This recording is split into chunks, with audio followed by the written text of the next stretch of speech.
मुझे लगता है कि यहाँ के लोगों का मनोबल थोड़ा-सा टूट-सा गया है। आप देखेंगे कि गाँव में नल जल नहीं चल रहा है। हर प्रखंड में पहले एक-एक स्कूल को करूँगा। आप यहाँ जान लीजिए 23 लाख 24 लाख से ज़्यादा नौकरियाँ बिहार सरकार नहीं दे सकती। तो ये धान का कटोरा है। यहाँ शिक्षा की व्यवस्था कुछ थी ही नहीं। नमस्कार, मैं हूँ दिलीप मिश्रा और आप हमारे साथ हैं।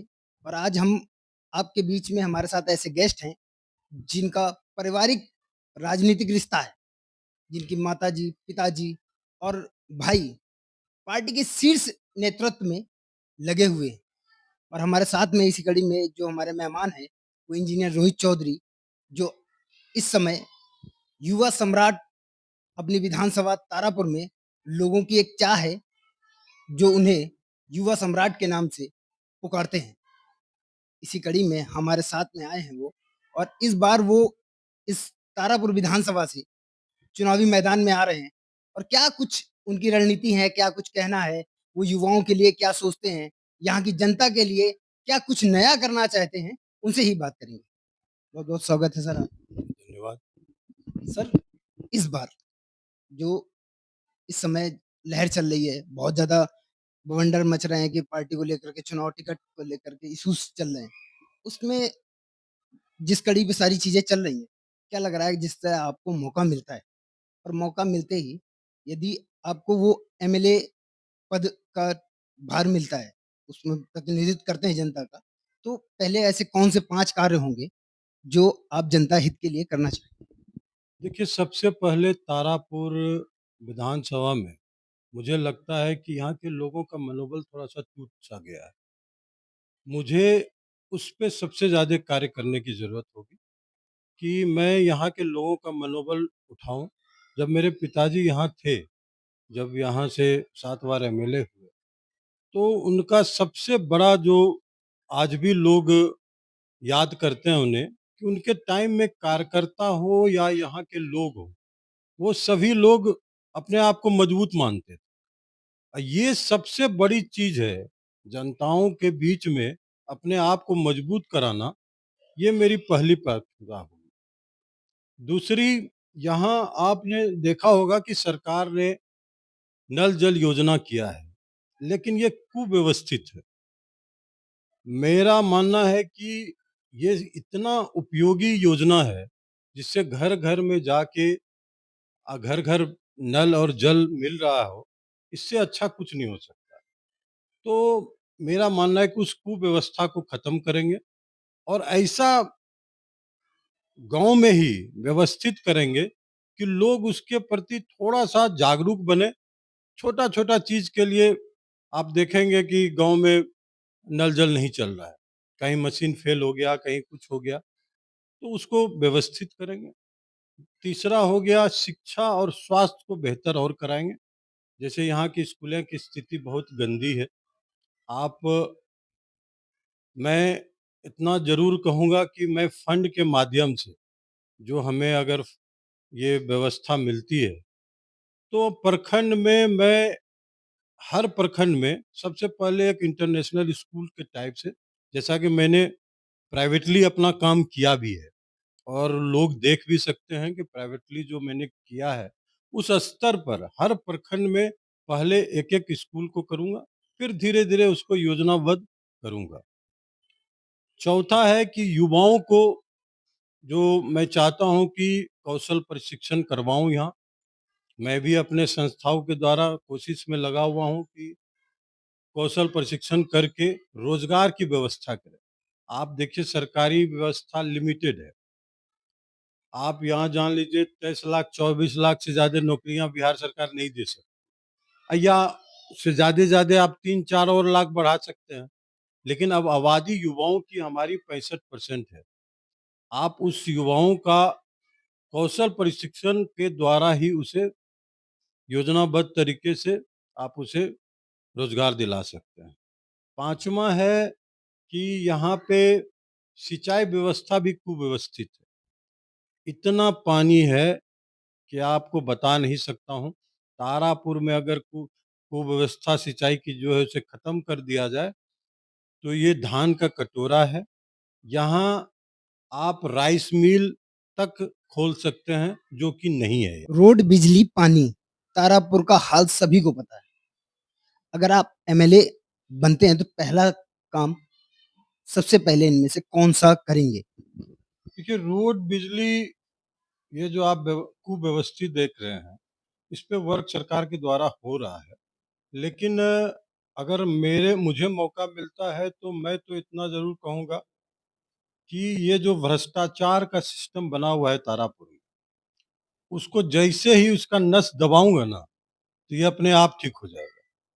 इस भ्रष्टाचार का नस दबाने की ज़रूरत है। जैसे मेरे पिताजी क्या करते थे, वो भ्रष्टाचार का नस दबाते थे और जैसे दबता था, अपने आप काम होने लगता था।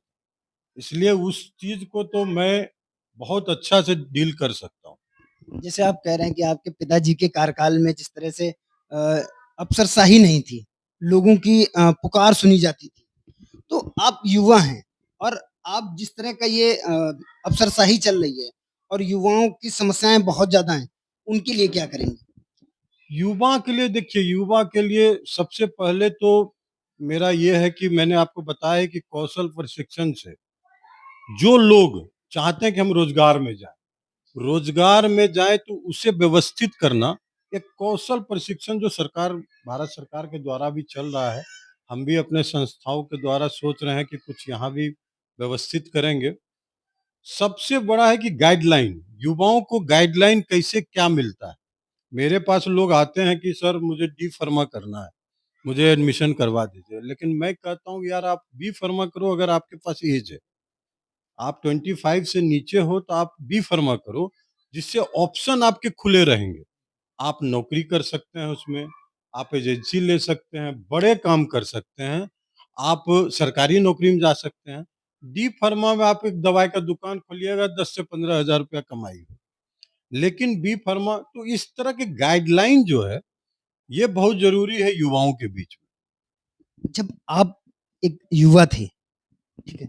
आप नागरिक थे, जिस समय आप अपने जीवन में संघर्ष कर रहे थे। तो उस समय तब आपकी राजनीति में रुचि क्या थी? और आप अपने क्षेत्र को सबसे अच्छी तरह से समझते हैं, तो उस समय आपको राजनीति में सबसे बड़ी चुनौती क्या दिखती थी कि युवा उस समय जब आप रोज़गार के लिए जैसे सभी युवा तड़पते हैं कि उनको सरकारी नौकरी मिल जाए। उस समय आप कैसा फ़ील करते थे कि राजनीति को किस पहलू पे देखते थे कि राजनीति से ये सारी चीज़ें संभव हैं या नहीं? क्योंकि आप राजनीतिक परिवार से जुड़े हुए हैं। देखिए मैं इंजीनियर हूँ और जब मैं इंजीनियरिंग कर रहा था, तो मैं गाँव से तो कनेक्टेड हमेशा रहा हूँ और गाँव से कनेक्शन इसलिए भी था कि यहाँ के बचपन मेरा यहीं बीता है, यहीं के स्कूलों में मैं जाता था। तो वो बहुत खराब स्थिति रही है। वो आज जो ये कॉलेज और ये स्कूल आप देख रहे हैं जो प्राइवेटली मैंने किया है, इसका मूल कारण यही है कि मैं अपने एरिये को सबसे लोअर स्टेज में मानता था कि यहाँ शिक्षा की व्यवस्था कुछ थी ही नहीं, यहाँ स्वास्थ्य की व्यवस्था कुछ थी ही नहीं। यहाँ मुझे लगा कि मैं इस पे काम कर सकता हूँ। मैंने जब नौकरी छोड़ा और 2015 में इलेक्शन लड़ा, तो उसके बाद मुझे जाने का ऑप्शन था कि मैं हारने के बाद मैं दिल्ली जा सकता था और मैं फिर से जॉइन कर सकता था। लेकिन मुझे लगा कि यहाँ पे मैं शिक्षा व्यवस्था को बेहतर कर सकता हूँ और उस पे मैंने कार्य किए और स्वास्थ्य में भी जो भी व्यवस्था हो सकता है, हमारे परिवार में लोगों ने किया और आज आप देखेंगे कि उस व्यवस्था को हम लोग बहुत हद तक ठीक कर लिए हैं। थोड़ा-सा आजकल जैसा एक प्रश्न आ रहा है कि लोग यहाँ के डॉक्टर लोग ज़्यादातर रेफ़र करने की कोशिश करते हैं, जिसको वो स्थिति को हमें ठीक करना है, अच्छे डॉक्टर आ जाएँ, तो वो स्थिति भी ठीक हो जाएगी। इसी से जुड़ा एक सवाल और है कि यहाँ पर जब हम स्थानीय से लोगों से मिले हैं और स्थानीय लोगों से बात भी की है, तो लोगों का एक अपना ओपिनियन है कि हम जब जाते हैं तो यहाँ पर चिकित्सा सुविधा है जो, वो बहुत ज़्यादा निम्न है जो गाँव से ग्राम पंचायत लेवल पे एक सुविधाएँ जो मिल जाती हैं लोगों को, उनसे बहुत दूर हैं और लगातार यहाँ पर जदयू के आपके विधायक हैं। पार्टी से जुड़ी हुई सारी चीज़ें हैं, सरकार हाथ में है, फिर वो सारी सुविधाएँ यहाँ पर मूलभूत सुविधाएँ जो हैं, वो क्यों नहीं मुहैया हो पा रही हैं? देखिए इसमें सरकार की नीति जो है वो तो ठीक है। मुझे लगता है कि सरकार इस पे वर्क कर रही है, दवाई मिल रही है, लेकिन डॉक्टर की कमी है। और डॉक्टर का मैंने पहले भी बताया कि रेफ़र वाला सिस्टम जो है, ये ज़्यादा है। ये भागलपुर तुरंत रेफ़र कर देते हैं, जो कि ये नहीं होना चाहिए। आप डॉक्टर हैं, आपको खुद रिस्क लेना चाहिए। खुद ये लोग डरते हैं कि समाज एकत्रित होके एजिटेशन करेगा, ये है, वो है। इस स्थिति को मैं समझता हूँ और इस स्थिति में थोड़ा-सा गाँव तो पिछड़ा है, होता ही है और कोई अगर मर गया तो मेन डर वही है। वो जो डर है कि डॉक्टर लोग नहीं काम कर पाते हैं, रेफ़र कर देते हैं, कोई भी थोड़ा-सा सीरियस पेशेंट हो, तो उसका कारण यही है। और अगर आप जब भी बिहार चुनाव की बात करें, बिहार राजनीति की बात करें, तो सबसे बड़ा एक मुद्दा बन जाता है जातिवाद और जातिवाद में कहीं न कहीं युवाओं का जो फ्यूचर है, वो पीछे धकेलता हुआ चला जा रहा है। तो आप चुनाव लड़ने जा रहे हैं, तो क्या लग रहा है कि आप उसी जातिवाद को बढ़ावा देंगे या फिर कुछ उससे हटकर कुछ नया करना चाहेंगे? या फिर युवाओं से जुड़ी हुई चीज़ों को लेकर के आगे आएँगे, जिससे जातिवाद से लोग दूर हटें और बढ़ कर के जैसे अपना मतदान है, उसका सही उपयोग करें? देखिए ये तो बहुत संवेदनशील मुद्दा है, जातिवाद और आरक्षण। आप जानते हैं इस देश में आरक्षण के खिलाफ बोलना पाप है। उसी तरह जातिवाद जो है, जातिवाद की जनगणना पहले भी हुई है, उस पे कोई कार्य नहीं हुआ। आज हो हल्ला हो रहा है कि जातिवाद गणना होना चाहिए। लेकिन पहले हुआ था तो क्या हुआ? उसके हिसाब से आरक्षण आपने दिया, उसके हिसाब से आपने कार्य किए। आज निचले स्तर के लोगों को आरक्षण नहीं मिल रहा है, उसके पास पहुँच ही नहीं रहा है। ऊपर जो एलीट ग्रुप है उसी को आरक्षण मिल रहा है। तो इस चीज़ को सरकार को देखना पड़ेगा कि फ़ायदा लेने वाले का जैसे ओबीसी में कैटेगराइज़ किया गया है, उसी तरह कैटेगराइज़ करना चाहिए। और जातिवाद बड़ा मुद्दा नहीं है, अगर अच्छे से डील किया जाए, तो जातिवाद रहेगा। आज भी लोग इस चीज़ को नकार नहीं सकते हैं कि बिहार और यूपी में जातिवाद ना हो। जातिवाद रहेगा, जातिवाद के चलते काम को प्रश्रय देना और काम को नहीं करना, ये गलत धारणा बनी हुई है। उसे कम करने की ज़रूरत है।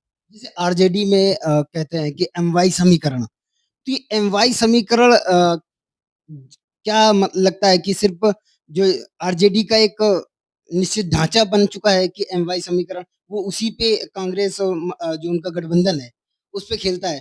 तो इसके लिए आपकी पार्टी क्या कोई नया तोड़ या फिर क्या लगता है कि लोगों का उनके एमवाई समीकरण को तोड़ने में सक्सेस होंगे? क्योंकि जातिवाद का अगर जो प्रभाव है, जो लहर चल रही है, उसको तोड़ने में आपकी पार्टी सक्सेस होगी?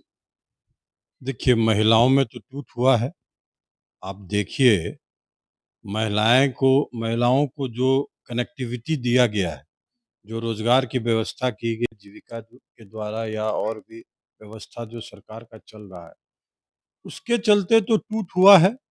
और जो बहुसंख्यक हैं, ये तो सही मानना है आपका कि एमवाय मिल के 30% हो जाता है।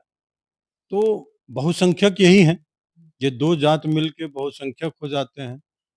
तो मेरा मानना है कि उसका तोड़ यही है कि जितना पढ़ा सकें लड़कियों को, महिलाओं को जितना पढ़ा सकें, वही तोड़ सकती है। दूसरा इस तोड़ का कोई जवाब नहीं है। जातिवाद को अगर कोई तोड़ सकता है, तो महिलाएँ तोड़ सकती है, दूसरा कोई नहीं तोड़ सकता, मेरा मानना है। यदि आप भविष्य में आपको एक बड़ा फैसला लेना लेना पड़ता है, तो उसमें आप प्राथमिकता किसे देंगे? अपने परिवार को, समाज को या करियर को? देखिए, इसमें तो समाज ही मेन है। हम यहाँ 15 से जो यहाँ वर्क कर रहे हैं, तारापुर विधानसभा में, तो इसका मूल कारण है कि समाज के प्रति संवेदना दिखाना और समाज को के बीचों में रहना। समाज के लिए काम करना। मेरे पास जो भी लोग आते हैं, मैं कोशिश करता हूँ कि उनका जो मुझसे हो सकता है, जो मुझसे संभव है, मैं कोशिश करता हूँ कि उनका काम करूँ और समाज में रहकर ही आप समाज को बेहतर कर सकते हैं। परिवार ठीक है, परिवार का तो हर कोई साथ लेता ही है, परिवार के बिना तो कुछ चलता नहीं है और करियर मैं अपना खुद करियर बना चुका हूँ। करियर जब मैं इंजीनियर था तो मैं अपना करियर जॉब भी किया मैंने। उसके बाद जॉब छोड़ने के बाद मैं इंस्टीट्यूटों को बना रहा हूँ। हो सकता है कि अगले साल मैं डीम्ड यूनिवर्सिटी भी तारापुर विधानसभा को दूँ, ताकि यहाँ के लोग बाहर जिस तरह मैं बीएड कॉलेज में लोग महिलाएँ आज 90% महिलाएँ एडमिशन ले रही है, जिनको अ, उनके पिताजी बाहर नहीं भेजते थे, आज वो यहाँ पे पढ़ रही है। और आपको आश्चर्य होगा ये जान के कि 1400 बीएड के लड़के हमारे पास आउट हुए हैं, जिसमें से 936 बच्चे का सरकारी नौकरी हो चुका है। तो ये एक उपलब्धि है। इसी टाइप का अगर और भी इंस्टीट्यूटें अगर खुलती है और डीम्ड यूनिवर्सिटी अगर खुलती है, तो बहुत सारे इसमें यहाँ रोज़गार का भी ऑप्शन बढ़ेगा और लोगों को भी बहुत फ़ायदा होगा। जैसे कहते हैं कि पिता के सपने को साकार करना एक पुत्र का सफल जीवन माना जाता है। तो आपके पिताजी का एक सपना था जिसे वो कार्यरत रहे, बहुत प्रयास किया उन्होंने, ज़मीन भी वगैरह अलॉट हुई। तो वो एक अपनी विधानसभा तारापुर विधानसभा में महिलाओं के लिए स्पेसिफ़िक बच्चियों के लिए एक विद्यालय बनाना चाह रहे थे। उसके लिए आपका क्या विचार है? देखिए, अब तो समाज बहुत आगे बढ़ चुका है, लेकिन मेरे पिताजी का सपना रहा है कि महिलाएँ कॉलेज बने और निसंदेह मैं इतना आपको गारंटी देता हूँ कि विगत 5 वर्षों में आप देखेंगे कि महिला कॉलेज तारापुर विधानसभा में है। आप जब भी आएँगे, आप देखेंगे कि इसका पुरज़ोर कोशिश करूँगा कि जल्द से जल्द महिला कॉलेज खुले और मुझे ऐसे तो मुझे मालूम है कि असरगंज में अलॉट भी हुआ है जगह, लेकिन उसका विस्तृत जानकारी नहीं। तो हमारे साथ में थे रोहित चौधरी जी जो पूर्व में इंजीनियर भी रहे हैं और 2015 से लगातार 2025 तक अपने राजनीतिक करियर में लगे हुए हैं और जनता के साथ में जुड़कर जनता की समस्याओं को दूर करने का प्रयास कर रहे हैं। कैमरा पर्सन अभिषेक के साथ मैं दिलीप मिश्रा, भारत न्यूज़।